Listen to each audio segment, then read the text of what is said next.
नमस्कार। आज की ज्योग्राफी एनसीईआरटी की क्लास में हम लोग कक्षा 11 की भौतिक भूगोल के मूल सिद्धांत नाम की एनसीईआरटी में 15वें अध्याय का अध्ययन करेंगे और इस 15वें अध्याय का नाम है पृथ्वी पर जीवन। और इस चैप्टर के अंदर पर्यावरण, पारिस्थितिकी, पारिस्थितिक तंत्र, खाद्य श्रृंखला आदि के बारे में चर्चा की गई है। आप लोगों ने पिछली क्लासेस में ही या जो कक्षा 7-8 की क्लासेस थी उनमें ही आप लोगों ने स्थल मंडल, जल मंडल, वायुमंडल, जैव मंडल इत्यादि के बारे में पढ़ लिया था। और आपने ये भी पढ़ लिया था कि स्थल मंडल वह भाग है पृथ्वी का जहाँ पर स्थलीय क्षेत्र पाया जाता है, जहाँ पर जल पाया जाता है वह क्षेत्र पृथ्वी का जल मंडल कहलाता है, और जिस क्षेत्र में वायु या अन्य गैसें पाई जाती हैं वह क्षेत्र वायुमंडल कहलाता है। और इन तीनों के बीच का वह संक्रमण क्षेत्र जहाँ पर जीवन संभव है, जिस क्षेत्र में जीव जंतु, वनस्पतियाँ इत्यादि पाई जाती हैं, वह क्षेत्र जैव मंडल कहलाता है या बायोस्फीयर कहलाता है। तो जो जीव हैं या वनस्पतियाँ हैं वे धरती के नीचे के कुछ भाग से लेकर धरती की सतह पर और वायुमंडल में भी कुछ सूक्ष्म जीव पाए जाते हैं। तो यहाँ पर हम लोगों को पारिस्थितिकी, पर्यावरण आदि के बारे में अब चर्चा करनी है। और हमने ये समझ लिया था कि जो संक्रमण क्षेत्र होता है स्थल मंडल, जल मंडल और वायुमंडल के, उसी क्षेत्र में जीवन संभव होता है, क्योंकि जीवन के लिए, सजीव संपदा के लिए या सजीवों के लिए स्थलीय भागों की भी आवश्यकता होती है, जल की भी आवश्यकता होती है और वायु की भी आवश्यकता होती है। तो जिस क्षेत्र में स्थलीय भाग, जलीय भाग और वायुमंडल के भाग शामिल होते हैं या तीनों ही अवयव उपलब्ध होते हैं, उसी क्षेत्र में जीवन संभव होता है। और जिस क्षेत्र में जीवन संभव होता है उस क्षेत्र को हम बायोस्फीयर या फिर जैव मंडल के नाम से जानते हैं।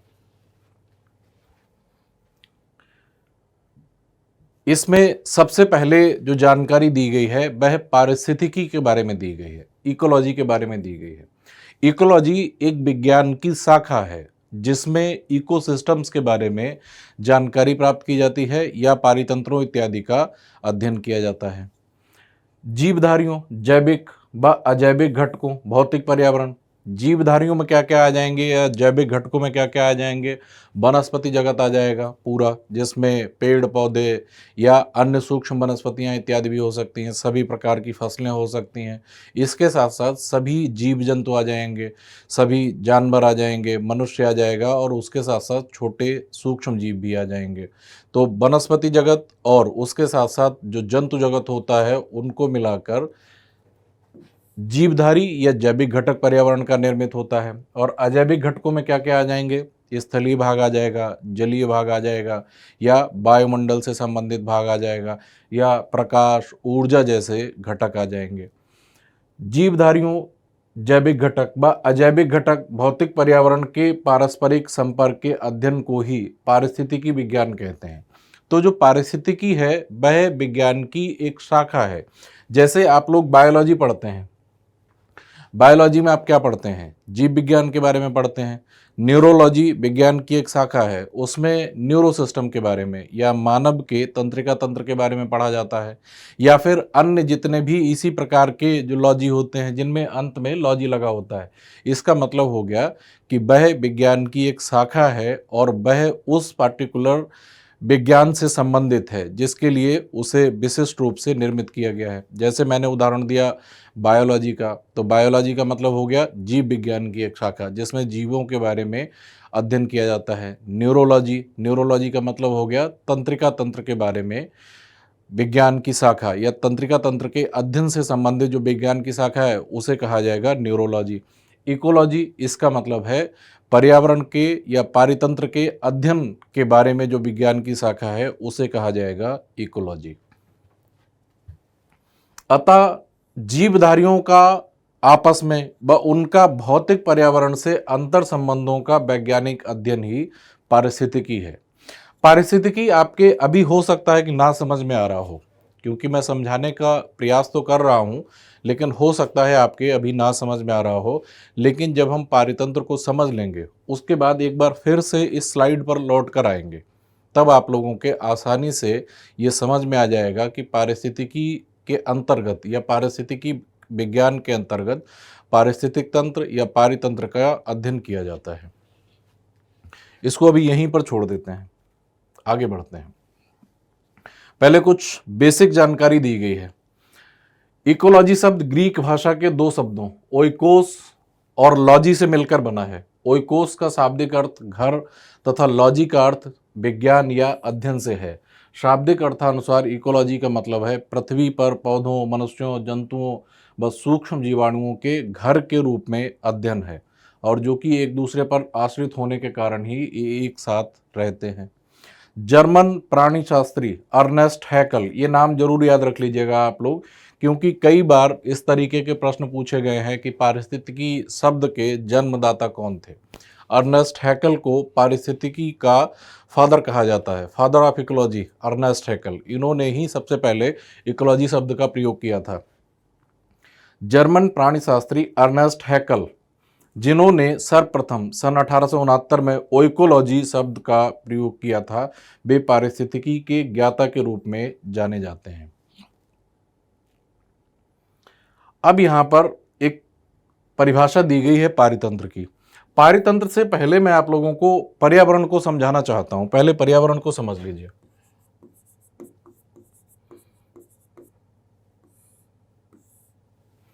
पर्यावरण फ्रेंच भाषा का शब्द है एनवायरनर, और उस एनवायरनर शब्द से इंग्लिश में बना हुआ है एनवायरनमेंट शब्द। उस इंग्लिश के एनवायरनमेंट शब्द के हिंदी रूपांतर है पर्यावरण। पर्यावरण का अगर संधि विच्छेद करेंगे तो ये आएगा परि प्लस आवरण, परि प्लस आवरण।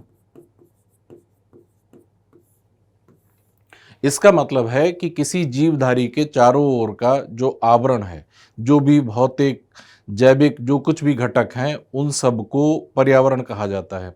अगर इस पर्यावरण के इंग्लिश शब्द एनवायरनमेंट पे जाएं, उसका भी यही मतलब निकल के आता है। और इन सब का जो मूल शब्द है एनवायरनर, उस पर जाएं तो उसका भी मतलब होता है कवर करना, आवरण करना, या किसी जीव के चारों ओर का आवरण। तो किसी व्यक्ति के, किसी जीव के चारों ओर का जो आवरण होता है, या जो भी कुछ आपको दिखाई देता है, वह सब कुछ पर्यावरण का ही हिस्सा है।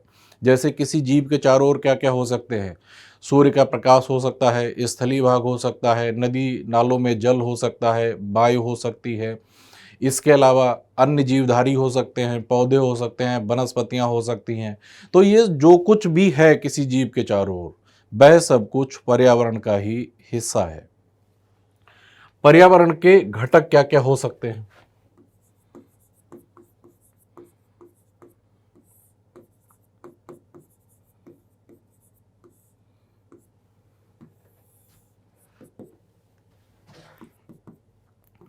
पर्यावरण के घटकों में एक तरफ हो गए जैविक घटक और एक तरफ हो गए अजैविक घटक।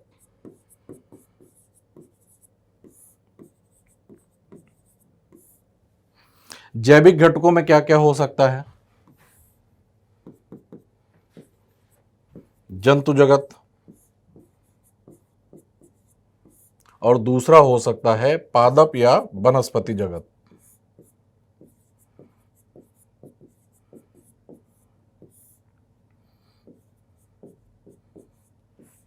दो पर्यावरण के जो जैविक घटक होते हैं वे सजीव घटक होते हैं। सजीवों में क्या क्या शामिल हो सकता है?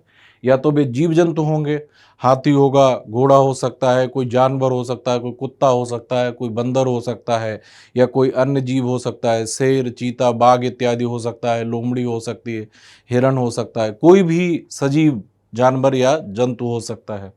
और दूसरा पादप या वनस्पति जगत हो सकता है। इसमें बड़े वृक्षों से लेकर विभिन्न फसलें और सूक्ष्म वनस्पतियां इत्यादि तक आती हैं। और जो जंतु जगत होता है उसमें भी वही होता है, बड़े जानवरों से लेकर स्वयं मनुष्य भी शामिल है जंतु जगत में ही, और इसके अलावा कुछ सूक्ष्म जीव भी शामिल होते हैं। तो जो सजीव घटक होते हैं उन्हीं को जैविक घटक के रूप में जाना जाता है। अजैविक घटकों में क्या क्या हो सकता है? स्थल मंडल हो सकता है, और जलमंडल हो सकता है, वायुमंडल हो सकता है, और ऊर्जा ऊर्जा घटक हो सकता है। कुछ लोग ऊर्जा घटक को अलग से एक वर्ग में लिख देते हैं, या ऊर्जा घटक को अजैविक घटकों के अंतर्गत ही लिखा जा सकता है। तो जैसा आप लोग सुविधा समझें, मैं यहीं पर लिख दे रहा हूं, क्योंकि ऊर्जा घटक जो है पर्यावरण का, वह भी अजैविक घटक ही है, वह भी सजीव नहीं है। ऊर्जा घटक जिसमें प्रकाश, तापमान इत्यादि आते हैं, ये सारे घटक हो सकते हैं पर्यावरण के। क्योंकि अब आप लोग देखिए, जैसे मैंने एक्सप्लेन किया था पर्यावरण शब्द का संधि विच्छेद करके, कि परि प्लस आवरण। परि प्लस आवरण का मतलब है कि किसी जीवधारी के चारों ओर का जो आवरण है और उस आवरण में शामिल जो घटक हैं, उन्हीं को पर्यावरण के नाम से जाना जाता है। अब आप लोग देखिए और सोचिए कि अब आपके आसपास क्या क्या चीज़ें हो सकती हैं। जैविक घटकों में आपके आसपास बहुत सारे जीव जंतु हो सकते हैं, सूक्ष्म जीव से लेकर और बड़े आकार के जीव हो सकते हैं, या फिर आपके आसपास पादप जगत में कुछ वृक्ष हो सकते हैं, कुछ फसलें हो सकती हैं, या फिर कुछ सूक्ष्म आकार की वनस्पतियां हो सकती हैं। इसके अलावा स्थल मंडल हो सकता है, जल मंडल हो सकता है, वायुमंडल हो सकता है, और ऊर्जा घटक के अंतर्गत प्रकाश, तापमान इत्यादि हो सकते हैं। तो ये सारे जो घटक हैं ये निर्जीव घटक हैं, इसलिए इन्हें नॉन बायोटिक या फिर एबायोटिक कंपोनेंट्स के रूप में लिख दिया जाता है, अजैविक घटक। ये होता है पर्यावरण, और ये पर्यावरण के घटक हो गए। अब मैं आप लोगों को पारिस्थितिकी के बारे में संक्षेप में बताना चाहता हूँ कि पारिस्थितिकी के जो घटक होते हैं या किसी पारितंत्र के जो घटक होते हैं वे यही होते हैं। लेकिन पारिस्थितिक तंत्र में क्या होता है कि जो जीव होते हैं वे आपस में इंटरेक्शन करते हैं। जो जीव होते हैं, जैसे जीव जगत के जो या जंतु जगत के जो जीव होते हैं, वे भी आपस में इंटरेक्शन करते हैं, वे एक दूसरे पर अंतर्निर्भर होते हैं। उसके साथ साथ आपस में ये एक दूसरे के साथ साथ अंतर्निर्भर होने के साथ साथ ये वनस्पति जगत पे भी अंतर्निर्भर होते हैं, और वनस्पति जगत जंतु जगत पर अंतर्निर्भर होता है। तो एक दूसरे के साथ साथ इंटरडिपेंडेंट होने के साथ साथ ये अपने स्थलीय भागों के साथ साथ भी अंतर संबंधित होते हैं। जैसे मान लीजिए, मैं एक छोटे से एग्जाम्पल से समझाता हूं कि जंतु जगत कैसे एक दूसरे पर अंतर्निर्भर होते हैं। जैसे बकरी है, बकरी क्या करती है, बकरी पादप या छोटी जो वनस्पतियां होती हैं, फसलें इत्यादि होती हैं, घास होती है, उसको खाती है। तो जंतु जगत का एक जीव पादप या वनस्पति जगत पर निर्भर हो गया, बकरी। बकरी को कौन खा लेता है, शेर खा लेता है। अब आप यहां पर समझिए कि बकरी जो जंतु जगत का हिस्सा है वह पादप या वनस्पति जगत पर निर्भर है, और दूसरी अंतर्निर्भरता आपको देखने को मिल रही है जंतु जगत के अंदर ही, कि बकरी को शेर ने खा लिया। तो जीवों के बीच आपस में भी अंतर्निर्भरता है। इसके साथ साथ जीव पादपों या वनस्पति जगत पर भी निर्भर हैं, तो आपस में भी एक दूसरे के साथ इंटरकनेक्टेड हैं। अब आप सोच रहे होंगे कि चलिए बकरी तो पादप या वनस्पतियों पर निर्भर है, वनस्पति जंतु जगत पर किस प्रकार से निर्भर है, उसको भी मैं यहीं पर समझाए दे रहा हूं। जब किसी भी जीवधारी की मृत्यु हो जाती है तो जो पर्यावरण में डीकम्पोजर्स होते हैं, अपघटक होते हैं, सूक्ष्म जीव, जीवाणु इत्यादि होते हैं, वे उस जीव की बॉडी को डीकम्पोज कर देते हैं, डीकंस्ट्रक्ट कर देते हैं। तो जिन पोषक तत्वों से उस जीव का शरीर निर्मित होता है, वे पोषक तत्व पुनः प्रकृति में उसी रूप में शामिल हो जाते हैं, और उन्हीं पोषक तत्वों को प्राप्त करके पादप जगत या वनस्पति जगत अपना विकास करते हैं। आप लोगों ने मृदा के निर्माण के समय भी पढ़ा था कि वनस्पतियां जो होती हैं या वनस्पतियों के क्षय से या जीव जंतुओं के क्षय से ह्यूमस प्राप्त होता है। तो इसके बाद क्या होता है कि किसी भी जीव की जो बॉडी होती है वह डीकम्पोज होकर, डीकंस्ट्रक्ट होके वह पुनः प्रकृति में मूल रूप में शामिल हो जाते हैं, जिन पोषक तत्वों से उसका शरीर निर्मित होता है, और उन पोषक तत्वों को प्राप्त करके पादप जगत या वनस्पति जगत अपना विकास करते हैं। तो यहाँ तक आपने समझा कि जो जैविक घटक हैं उनमें भी अंतर्निर्भरता है। इसके साथ साथ जैविक घटक अजैविक घटकों पर निर्भर हैं और अजैविक घटक जैविक घटकों पर निर्भर हैं। इसको भी समझ लीजिएगा। जैसे मान लीजिए कि कोई जीव जगत का या जंतु जगत का कोई जीव है, कोई भी जीव ले लीजिएगा उदाहरण के लिए, या फिर कोई भी वनस्पति जगत का कोई भी आप उदाहरण ले लीजिए। उसे स्थलीय भाग की भी जरूरत होगी, जल की भी जरूरत होगी, वायु की भी जरूरत होगी और ऊर्जा, प्रकाश या तापमान इत्यादि की जरूरत होगी। कोई भी जीव ले लीजिएगा, इन सब चीज़ों के बिना उसका सर्वाइवल नहीं होगा, वह जीवन का निर्वाह नहीं कर सकता है।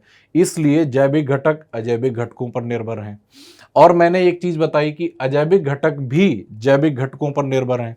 तो चाहे कोई पादप जगत हो, चाहे कोई जंतु जगत का जीव हो, या पादप या वनस्पति जगत का कोई पौधा हो, कोई वृक्ष हो, वह क्या होता है, जब उसकी बॉडी डेड हो जाती है, जब वह मृत हो जाता है, चाहे कोई पौधा हो, उसको उसका जीवन काल समाप्त हो जाता है, या कोई जीव जगत का कोई भी जीव हो, जब उसका देहांत हो जाता है या जब वह डेड हो जाता है, मर जाता है, तब डीकम्पोजर्स क्या करते हैं, उसके शरीर को अपघटित करके और जिन तत्वों से उसका शरीर निर्मित था, पुनः उन तत्वों को प्रकृति में उसी रूप में शामिल कर देते हैं। जैसे किसी मान लीजिए जानवर की डेथ हो गई, तो डीकम्पोजर्स क्या करते हैं, उसको धीरे धीरे करके डीकम्पोज कर देते हैं। तो किसी जीव के शरीर में स्थलीय भाग का भी अंश होता है। जैसे कुछ ऐसे खनिज इत्यादि होते हैं जो उसे स्थलीय भाग से प्राप्त होते हैं। उस जीव के शरीर में जल भी होता है, उसके शरीर में वायु का भी कुछ अंश होता है। तो जब उसकी मृत्यु होती है तो अपघटक उसके शरीर का अपघटन करके तो पुनः उन पोषक तत्वों को उसी क्षेत्र में मिला देते हैं। जल वाला जो क्षेत्र होता है वो जल वाले अंश में चला जाता है, जो खनिज इत्यादि होते हैं वो स्थलीय भाग में मिल जाते हैं, और जो उनसे जिन गैसेज इत्यादि का प्रयोग करके उसके शरीर में प्रयोग हुआ होगा, जिन गैसों का, वे वायुमंडल में रिलीज हो जाती हैं। तो इसलिए अजैविक घटक जैविक घटकों पर निर्भर है। अब मैं यहाँ पर आपको पारितंत्र को समझाऊं, तब आप लोगों के आसानी से समझ में आ जाएगा कि पारितंत्र पर्यावरण का एक ऐसा तंत्र होता है जिसमें जैविक घटक आपस में इंटरेक्शन करते हैं, अंतरक्रिया करते हैं, और आपस में अंतरक्रिया करने के साथ साथ अपने आसपास के पर्यावरण के जो भौतिक घटक होते हैं या जो अजैविक घटक होते हैं उनके साथ भी अंतरक्रिया करते हैं। और इस प्रकार का जो तंत्र होता है उसे कहा जाता है पारितंत्र। और ये सब जो अंतरक्रियाएं हैं, ये खाद्य श्रृंखला और ऊर्जा प्रवाह के माध्यम से ये सारे कार्य संपन्न होते हैं। अब यहाँ तक समझने के बाद अब आगे हम लोग पढ़ेंगे तो हमारे लिए चीज़ें समझना आसान हो जाएगा। पारितंत्र किसी विशेष क्षेत्र में किसी विशेष समूह के जीवधारियों का भूमि, जल अथवा वायु अजैविक तत्वों से ऐसा अंतर संबंध जिसमें ऊर्जा प्रवाह व पोषण श्रृंखलाएं स्पष्ट रूप से समायोजित हों, उसे पारितंत्र कहा जाता है। तो वही बात निकल कर आती है कि जो जैविक घटक होते हैं वे आपस में भी इंटरेक्शन करते हैं किसी पारितंत्र में, और अपने अजैविक घटकों के साथ भी इंटरेक्शन करते हैं, या अंतर संबंधित होते हैं, या अन्योन्याश्रित होते हैं, एक दूसरे पर निर्भर होते हैं, और खाद्य श्रृंखला और ऊर्जा प्रवाह के माध्यम से सारे प्रक्रम या सारी प्रक्रियाएं संचालित होती हैं। उसे कहा जाता है पारितंत्र। पारितंत्र किसी छोटे से तालाब का भी हो सकता है, और पारितंत्र किसी बड़े वन क्षेत्र का भी हो सकता है, और पारितंत्र स्थलीय भी हो सकता है, पारितंत्र जलीय भी हो सकता है। पारिस्थितिकी के संदर्भ में आवास पर्यावरण के भौतिक व रासायनिक कारकों का योग है। यहाँ पर लिखा हुआ है एक आवास के बारे में कि कोई भी जीव किस क्षेत्र में सरवाइव कर सकता है या किस क्षेत्र में निर्वाह कर सकता है। तो कोई भी जीव जिस क्षेत्र में रहता है और निर्वाह करता है, उस क्षेत्र को उस जीव का आवास कहा जाता है। जैसे यहाँ पर मनुष्य के लिए आवास का मतलब हो गया कि स्थलीय भाग में वह मकान बनाकर रहता है, लेकिन आवास में केवल उसके भौतिक कारक ही नहीं होते बल्कि हवा की भी जरूरत होगी। तो हवा क्या हो गया, रासायनिक कारक हो गया। उसे जल की भी आवश्यकता हो गई, जल क्या हो गया, रासायनिक कारक हो गया। तो इसी प्रकार से अन्य जो जीवधारी होते हैं उनका भी जो आवास होता है वह भौतिक और रासायनिक कारकों का योग होता है। जैसे किसी मछली का आवास किसी तालाब में जल क्षेत्र में है, मछली किसी जल में ही सर्वाइव कर सकती है, और जो जल जो भरा हुआ है वह किसी स्थलीय भाग में भरा हुआ है, तो इसीलिए लिखा हुआ है। तो जो स्थलीय भाग हो गया उस जल के लिए वह भौतिक कारक हो गया, उस जल में जो जल भरा हुआ है उस तालाब में वह रासायनिक कारक हो गया। तो इसलिए किसी भी जीवधारी के लिए भौतिक और रासायनिक कारकों का होना आवश्यक है, और उसके आवास में भौतिक और रासायनिक कारक दोनों विद्यमान होंगे, तभी वह जीव उस आवास में सर्वाइव कर पाएगा। अगली जानकारी है, विभिन्न प्रकार के पर्यावरण व विभिन्न परिस्थितियों में भिन्न प्रकार के पारितंत्र पाए जाते हैं, जहां अलग अलग प्रकार के पौधे व जीव जंतु विकास क्रम द्वारा उस पर्यावरण के अभ्यस्त हो जाते हैं। इस प्रकरण को पारिस्थितिकी अनुकूलन कहते हैं। इसका मतलब ये हुआ कि जैसे कुछ जीव ऐसे होते हैं कि जो किसी खास क्षेत्र में ही रह सकते हैं या सरवाइव कर सकते हैं। जैसे मछली है, मछली केवल जल में ही सरवाइव कर सकती है, उसे स्थलीय भाग में लेकर आएंगे तो वो सरवाइव नहीं कर पाएगी, तो वह मर जाएगी। या कोई स्थलीय भाग में रहने वाला कोई जीव है, जैसे मान लीजिए मनुष्य है, मनुष्य स्थलीय भाग में रहने वाला जीव है, अगर उसे जल में डुबो दिया जाए थोड़ी देर के लिए तो वो जल में सरवाइव नहीं कर पाएगा, वह जल में मर जाएगा। तो कहने का मतलब यहाँ पर यह समझाया गया है कि विभिन्न प्रकार के पर्यावरण व विभिन्न परिस्थितियों में भिन्न भिन्न प्रकार के पारितंत्र पाए जाते हैं।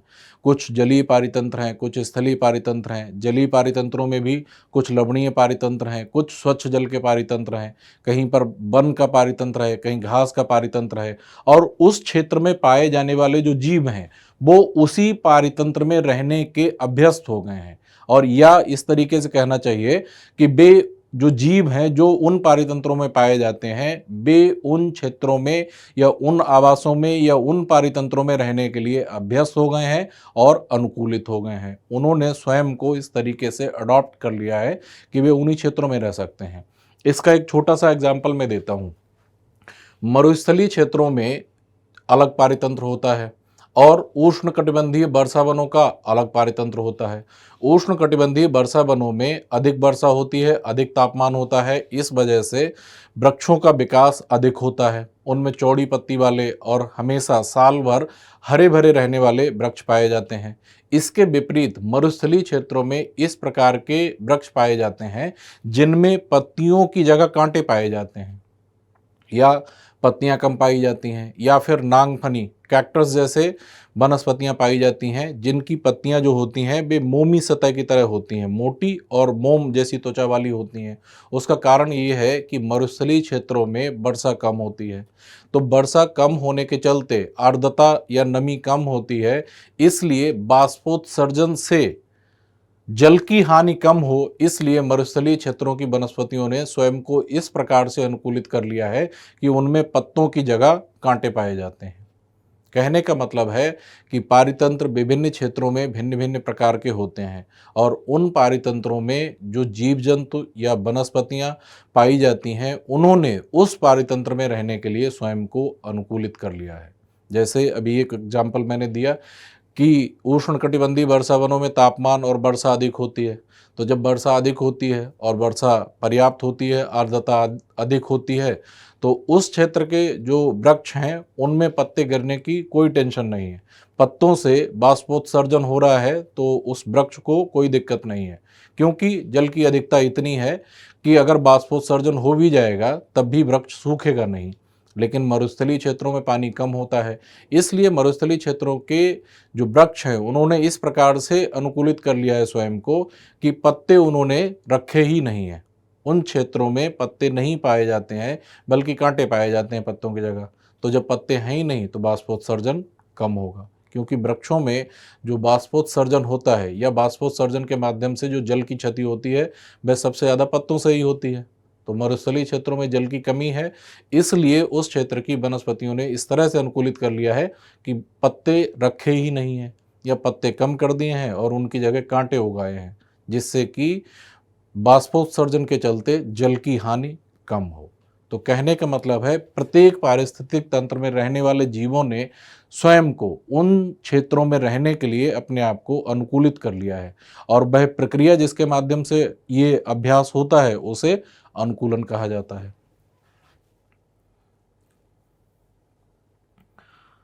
पारितंत्र के प्रकार। पारितंत्र मुख्यतः दो प्रकार के हैं, स्थलीय पारितंत्र व जलीय पारितंत्र। ऐसे पारितंत्र या ऐसे इकोसिस्टम्स जो स्थलीय भागों में पाए जाते हैं, जैसे वन क्षेत्र का पारितंत्र हो गया, जैसे घास क्षेत्र का पारितंत्र हो गया, तो ऐसे पारितंत्रों को स्थलीय पारितंत्रों के रूप में जाना जाता है।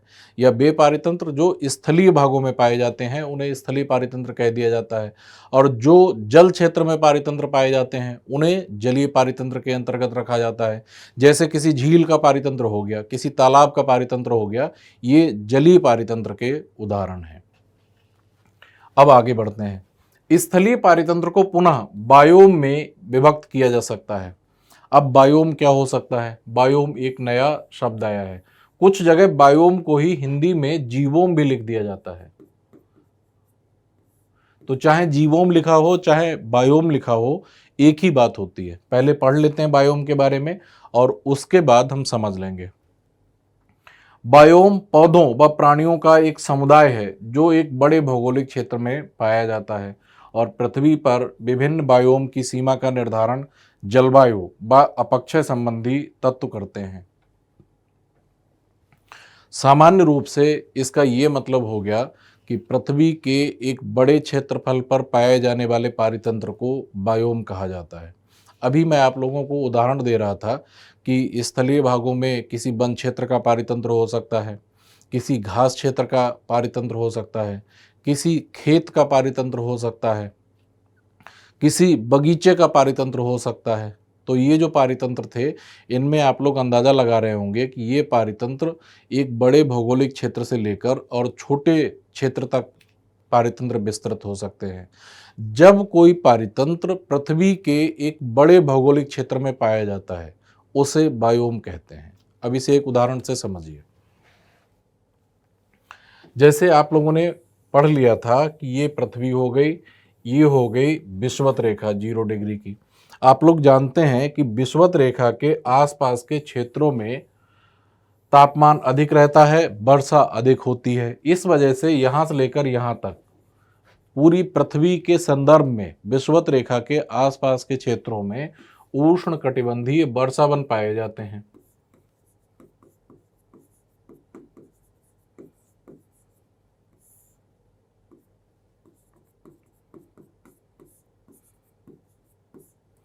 उष्णकटिबंधीय वर्षावन।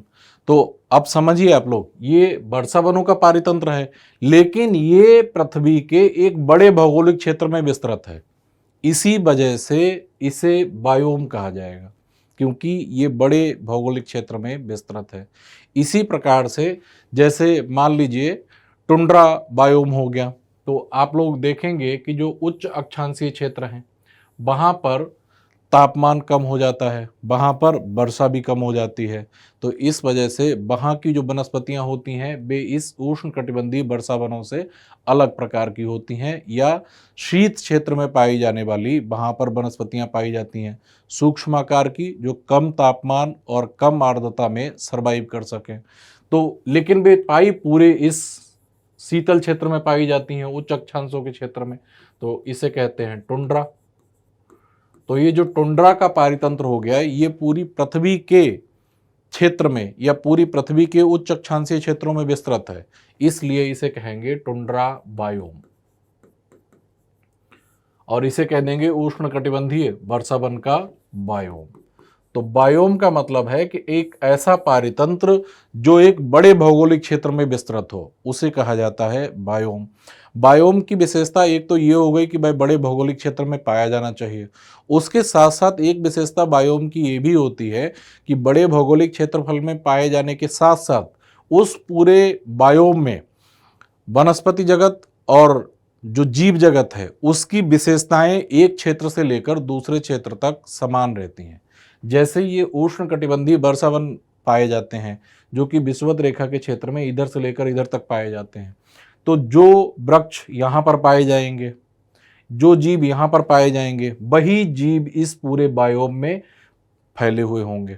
तो उस बायोम में जीवों में और वनस्पतियों में समानता पाई जाती है। एक तो ये विशेषता होती है और दूसरी विशेषता होती है कि बायोम का विस्तार पृथ्वी के एक बड़े भौगोलिक क्षेत्रफल पर होता है।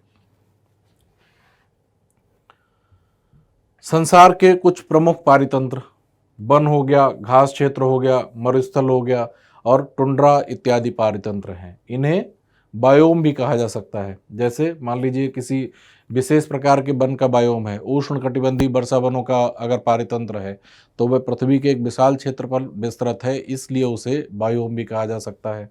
टुंड्रा पारितंत्र है, वह पृथ्वी के एक विशाल क्षेत्र में विस्तृत है, इसलिए उसे बायोम भी कहा जा सकता है। जलीय पारितंत्र को समुद्री पारितंत्र व ताजे जल के पारितंत्र में बांटा जा सकता है। जो समुद्री पारितंत्र होता है वह लवणीय जल का पारितंत्र होता है, क्योंकि आप लोगों ने पिछली क्लासेस में पढ़ लिया था कि जो समुद्री जल होता है वह लवणीय होता है, खारा होता है। तो लवणीय जल का पारितंत्र या समुद्री पारितंत्र, और दूसरा हो गया ताजे जल का पारितंत्र या फिर स्वच्छ जल का पारितंत्र। स्वच्छ जल का मतलब है कि जिसमें लवण ना हो।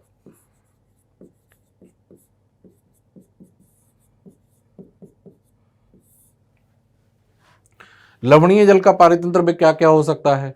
महासागरीय पारितंत्र, ज्वार नदमुख, जो नदियों के निकट, जो मुहाने के निकट जो ज्वार नदमुख एस्चुरीज बन जाते हैं, प्रवाल भित्ति पारितंत्र इत्यादि, ये सब लवणीय जल के पारितंत्र हैं। और स्वच्छ जल के पारितंत्र में क्या क्या शामिल हो सकते हैं? झीलें, तालाब, सरिताएं, नदियां, कच्छ व दलदली क्षेत्र इत्यादि, ये स्वच्छ जल के पारितंत्र में शामिल होते हैं। अब हम लोगों ने यहां तक पढ़ लिया। अब अगर हम लोग लौटें पारिस्थितिकी की परिभाषा पर, अब आप लोग आसानी से समझ पाएंगे कि पारिस्थितिकी विज्ञान में क्या पढ़ा जाता है, किस चीज का अध्ययन किया जाता है। जीवधारियों, जैविक घटकों व अजैविक पर्यावरण या अजैविक घटकों के पारस्परिक संपर्क या अंतर निर्भर जो संबंध हो गया, अंतर निर्भर संपर्क के अध्ययन को ही पारिस्थितिकी विज्ञान कहते हैं। अतः जीवधारियों का आपस में, यही बात मैंने समझाई थी, जीवधारियों का आपस में व उनका भौतिक पर्यावरण या अजैविक घटकों से अंतर संबंधों का वैज्ञानिक अध्ययन ही पारिस्थितिकी विज्ञान है। अब आप लोगों के ये विशेष रूप से समझ में आ गया होगा जब आप लोगों ने पारितंत्र को समझ लिया है। तो पारिस्थितिकी विज्ञान के अंतर्गत पारितंत्र, उसकी रचना प्रणाली, उसके प्रकार, उसके कार्य करने का तरीका, प्रक्रिया, प्रक्रम इत्यादि का ही अध्ययन किया जाता है।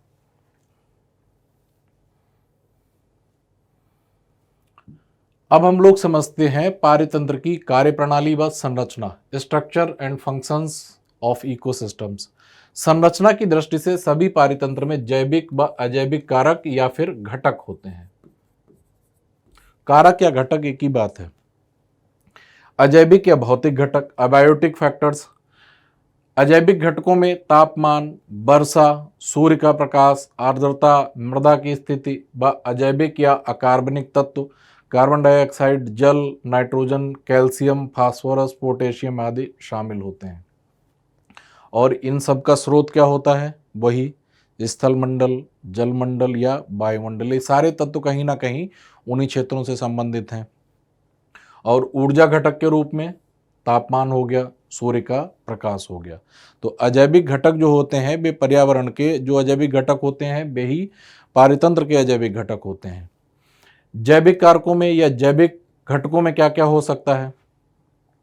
जैविक घटकों में जो जीव जंतु या जो वनस्पति जगत होते हैं उन्हें उत्पादक, उपभोक्ता, अपघटक के रूप में लिख दिया जाता है। पारितंत्र का अध्ययन करते समय होते वही घटक हैं, जीव जंतु और वनस्पति जगत या पादप जगत के ही सदस्य या जीव जंतु का वर्ग या पादप वर्ग ही होता है जैविक घटकों में, लेकिन पारिस्थितिकी तंत्र के रूप में अध्ययन करते समय उन्हें उत्पादक, उपभोक्ता, अपघटक के रूप में लिखा जाता है। अजैविक कारकों में उत्पादक, उपभोक्ता और उपभोक्ताओं को प्राथमिक, द्वितीयक व तृतीयक उपभोक्ता तथा अपघटकों के रूप में शामिल किया जाता है। अब समझ लीजिए,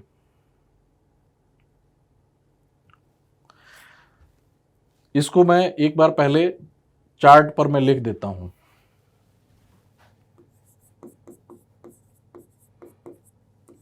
पारितंत्र के घटक।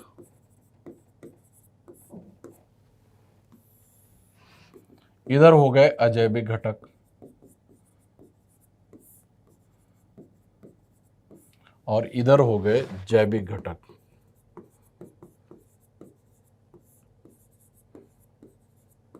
जैविक घटकों में लिखा हुआ है उत्पादक,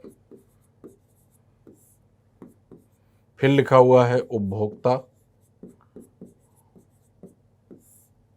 फिर लिखा हुआ है अपघटक। उपभोक्ताओं में 3 वर्ग लिखे गए हैं, प्राथमिक उपभोक्ता, द्वितीयक उपभोक्ता और तृतीयक उपभोक्ता।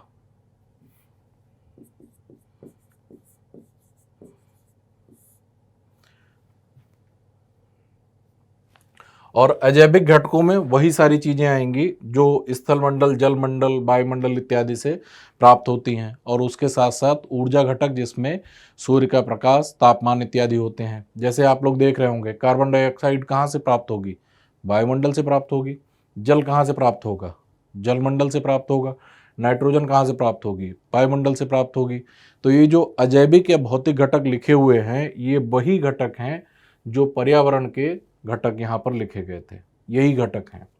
लेकिन मुझे आप लोगों को इन जैविक घटकों को उत्पादक, उपभोक्ता, अपघटक के रूप में जो लिखा गया है उसको समझाना है।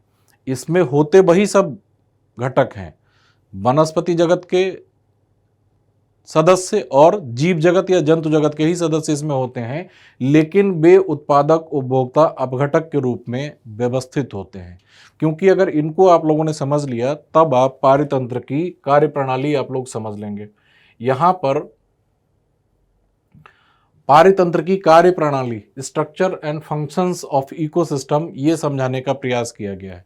तो इसलिए ये समझने के लिए हमें ये समझना जरूरी है कि जो जैविक घटक होते हैं वे उत्पादक, उपभोक्ता और अपघटक के रूप में वर्गीकृत किए जाते हैं। और इसमें जो सभी सजीव होते हैं या जो जैविक घटक होते हैं वे एक खाद्य श्रृंखला के रूप में व्यवस्थित होते हैं। अब ये खाद्य श्रृंखला क्या हो गया, इसे समझ लीजिए।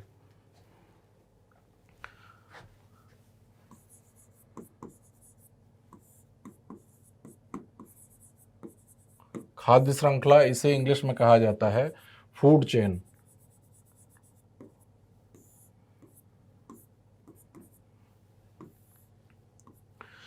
जो पारितंत्र होता है उस पारितंत्र के सभी जो जैविक घटक होते हैं वे एक दूसरे के आहार और ऊर्जा के लिए एक चक्रीय क्रम में या एक श्रृंखलाबद्ध तरीके से व्यवस्थित होते हैं। उसी को कहा जाता है खाद्य श्रृंखला। कैसे व्यवस्थित होते हैं इसे एक डायग्राम से समझिए। हालांकि आपके एनसीईआरटी में भी एक इमेज दी गई है, लेकिन इस इमेज से ज़्यादा बेहतर है ये वाली इमेज जो मैंने बाहर से ली है।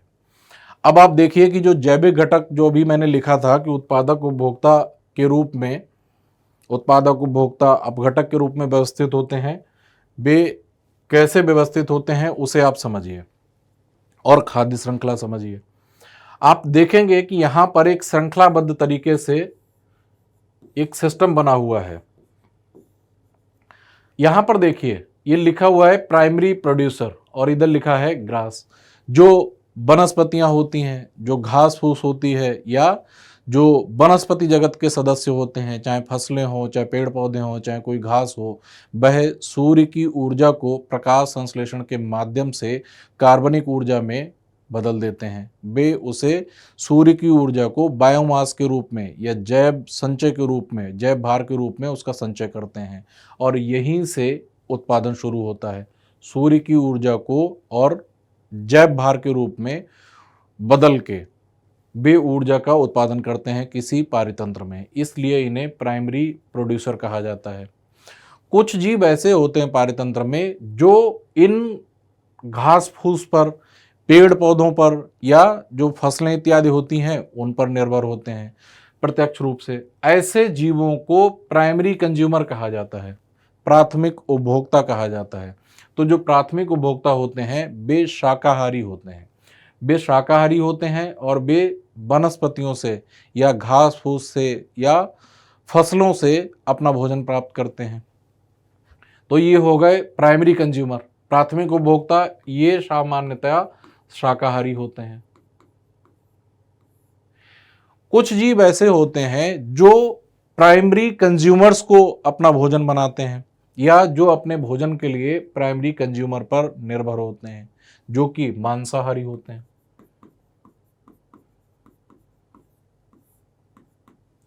तो जो जीव प्राइमरी कंज्यूमर पर अपने भोजन के लिए निर्भर होते हैं उन्हें कहा जाता है सेकेंडरी कंज्यूमर, द्वितीयक उपभोक्ता।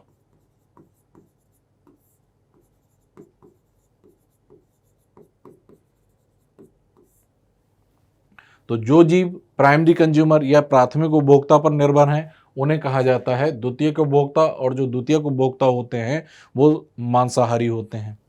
फिर आ जाते हैं टर्सरी कंज्यूमर, ऐसे उपभोक्ता जो द्वितीयक उपभोक्ताओं को अपना भोजन बनाते हैं उन्हें कहा जाता है तृतीयक उपभोक्ता, टर्सरी कंज्यूमर।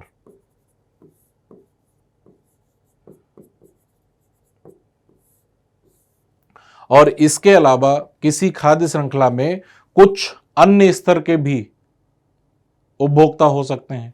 जो खाद्य श्रृंखला होती है उसमें सामान्यतः 3 से 5 स्तर हो सकते हैं।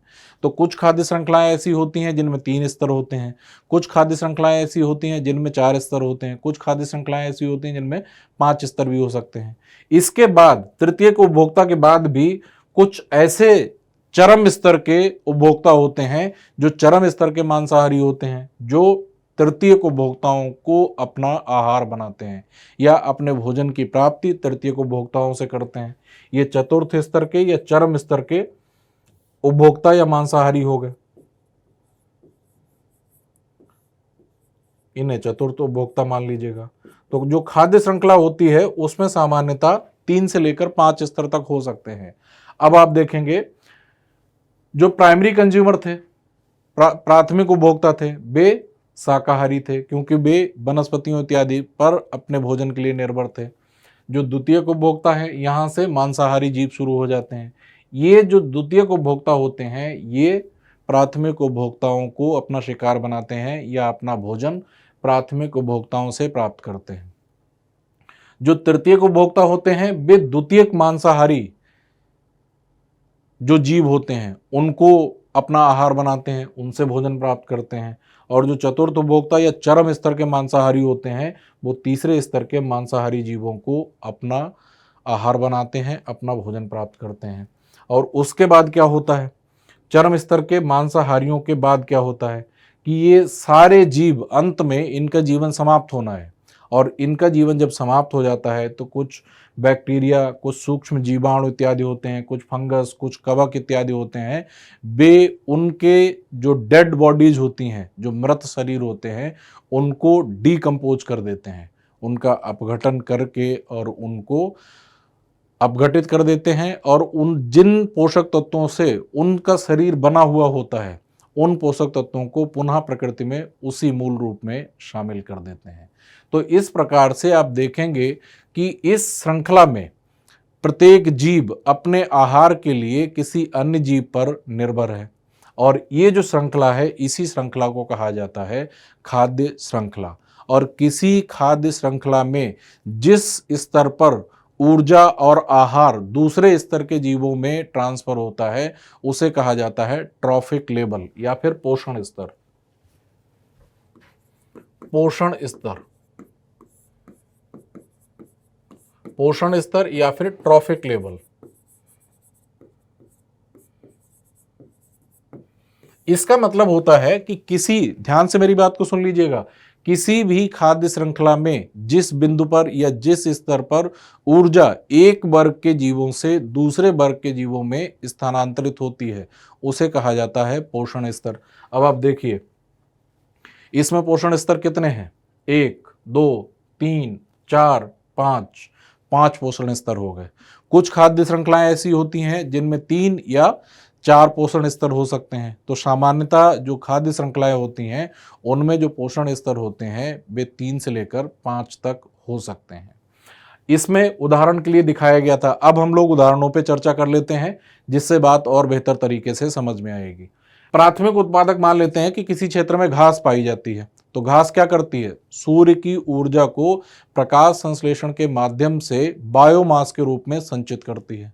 तो जो बायोमास के रूप में जो संचित करती है सूर्य की ऊर्जा को, उसी को प्राथमिक उत्पादन कहा जाता है। तो घास यहाँ पर प्राथमिक उत्पादक हो गई। घास को टिड्डे ने खा लिया, टिड्डे को मेढक ने खा लिया, मेढक को सांप ने खा लिया और सांप को बाज ने खा लिया। और बाद में इन सब की जब कभी भी इनकी डेथ होगी तो इनकी डेड बॉडीज को ये जो डिकम्पोजर्स हैं, जो अपघटक हैं, तो जो अपघटक हैं वे इन सब की डेड बॉडीज को डिकम्पोज करके और इनके पोषक तत्वों को पुनः प्रकृति में मूल रूप में मिला देंगे। इस खाद्य श्रृंखला के अलावा कोई अन्य भी खाद्य श्रृंखला का उदाहरण हो सकता है। जैसे मान लीजिए यहां पर घास है, घास क्या हो गई? उत्पादक हो गई, प्राथमिक उत्पादक। क्योंकि जो हरे पौधे होते हैं, वनस्पतियां होती हैं, वे उत्पादक की श्रेणी में ही आते हैं। या जो भी सजीव प्रकाश संश्लेषण कर सकते हैं वे उत्पादक की श्रेणी में आते हैं, क्योंकि वे सूर्य की ऊर्जा को बायोमास के रूप में बदल देते हैं। तो घास क्या हो गई? प्राथमिक उत्पादक। घास को कौन खा लेता है? बकरी। बकरी को कौन खा लेता है? शेर खा लेता है। तो अब आप लोग देखेंगे कि इस वाली जो खाद्य श्रृंखला है उसमें पोषण स्तर कितने हुए? 3, क्योंकि ये हो गया प्राथमिक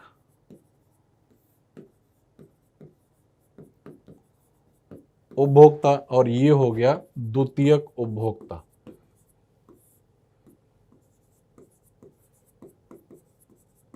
तो ये जो खाद्य श्रृंखला है इसमें केवल 3 पोषण स्तर हैं। तो किसी भी खाद्य श्रृंखला में 3 से लेकर और 5 तक, 3 भी हो सकते हैं कम से कम, या 4 हो सकते हैं, या अधिकतम 5 पोषण स्तर हो सकते हैं। और शेर जब इनको खा लेगा तो शेर तो चरम स्तर का मांसाहारी है, शेर तो किसी को भी खा लेता है। इसके बाद क्या होगा? जब इन सब की डेड बॉडी किसी अपघटक को प्राप्त होगी तो अपघटक क्या करेगा?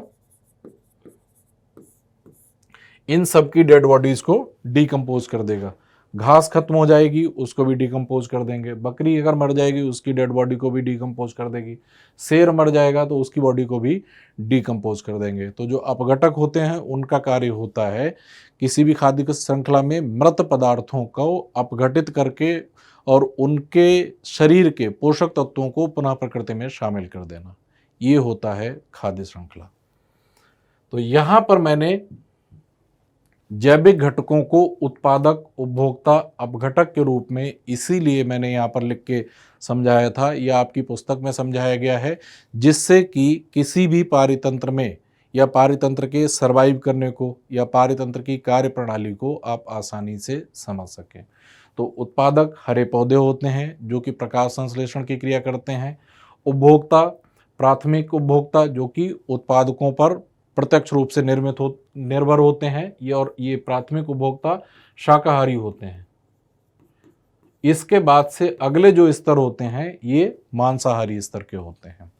और उसके बाद होते हैं अपघटक, जो कि जीवों की मृत्यु होने के बाद जीवों का शरीर जो होता है उसे अपघटित कर देते हैं। तो इस प्रकार से पारितंत्र काम करता है और पारितंत्र खाद्य श्रृंखला के माध्यम से ही ऊर्जा और आहार का स्थानांतरण होता है पारितंत्र में। और यही बात समझाई गई थी पारितंत्र की परिभाषा में।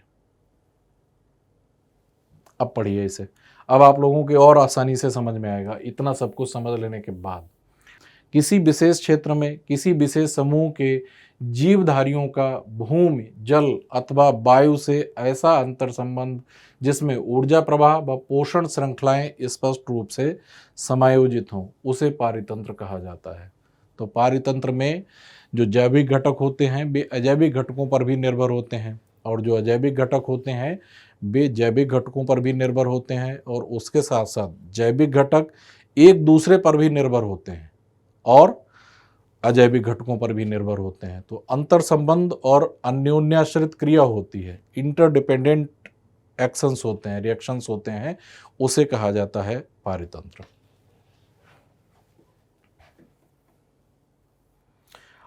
एक चीज यहां पर और भी समझने वाली है कि जैसे आप लोग सोच रहे होंगे कि यहाँ पर खाद्य श्रृंखला के रूप में आपने ये तो बता दिया कि ये प्राइमरी प्रोड्यूसर्स पर निर्भर होते हैं, आहार के लिए प्राइमरी प्रोड्यूसर्स पर निर्भर हैं, लेकिन केवल आहार से इनका जीवन नहीं चल जाएगा।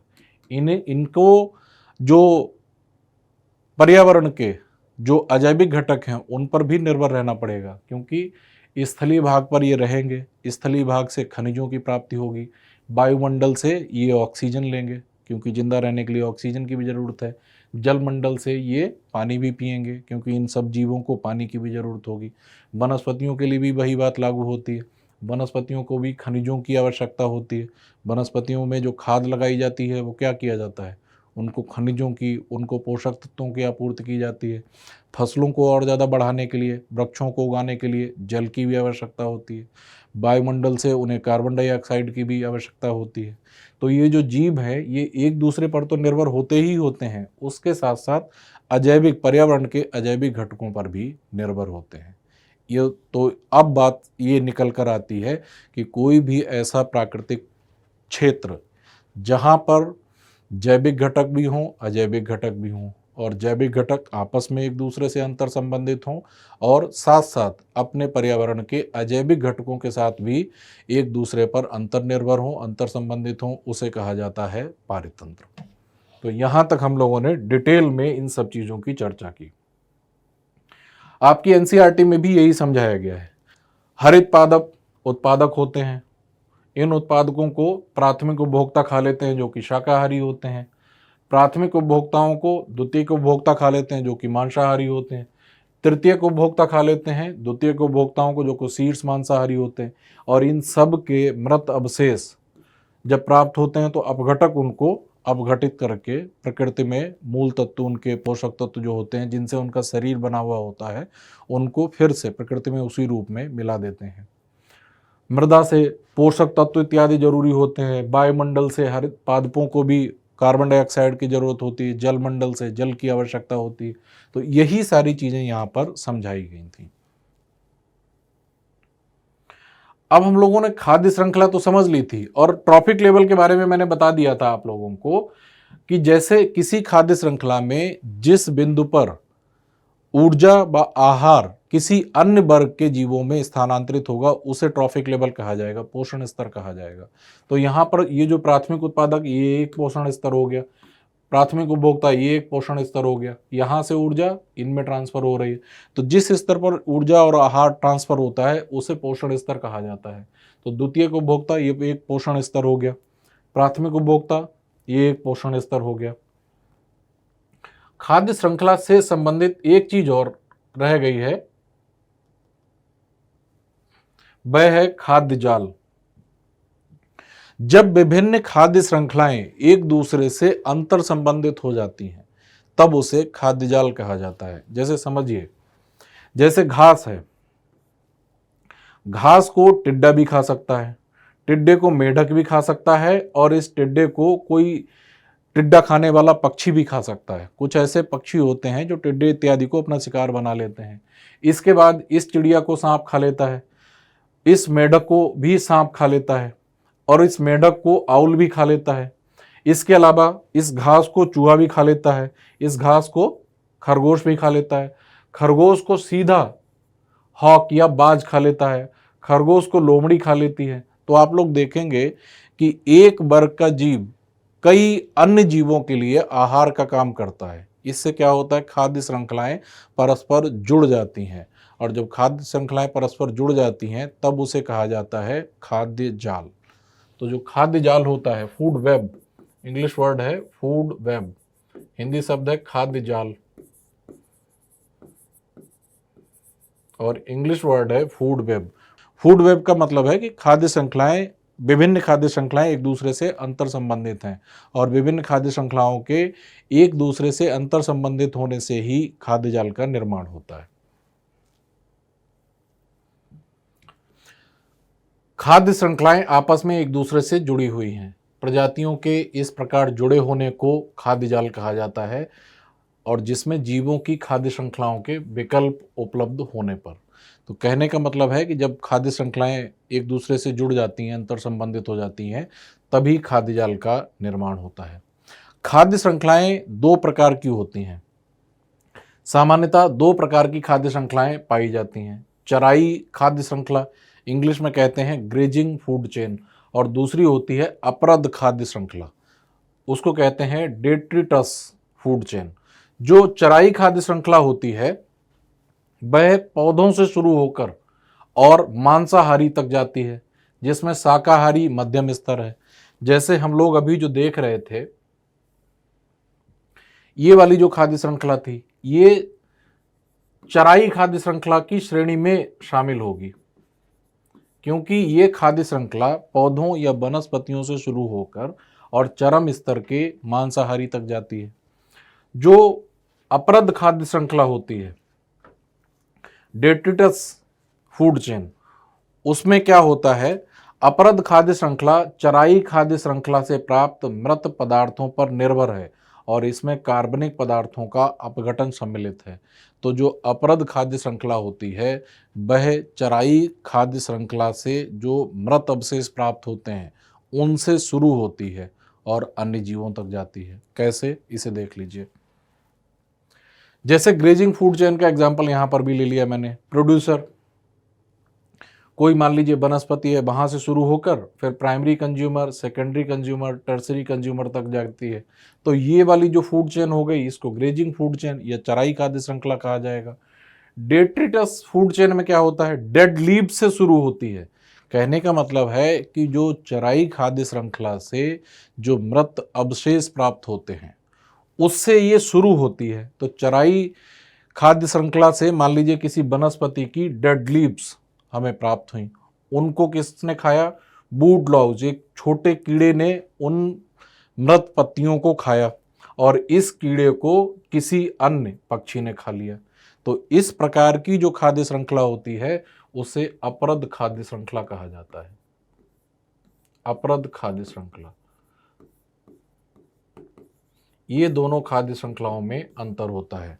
अपरद खाद्य श्रृंखला का मतलब है कि चराई खाद्य श्रृंखला से प्राप्त मृत अवशेषों से शुरू होकर अन्य जीवों में जो खाद्य या आहार का ट्रांसफर होता है, स्थानांतरण होता है, उसे कहते हैं अपरद खाद्य श्रृंखला।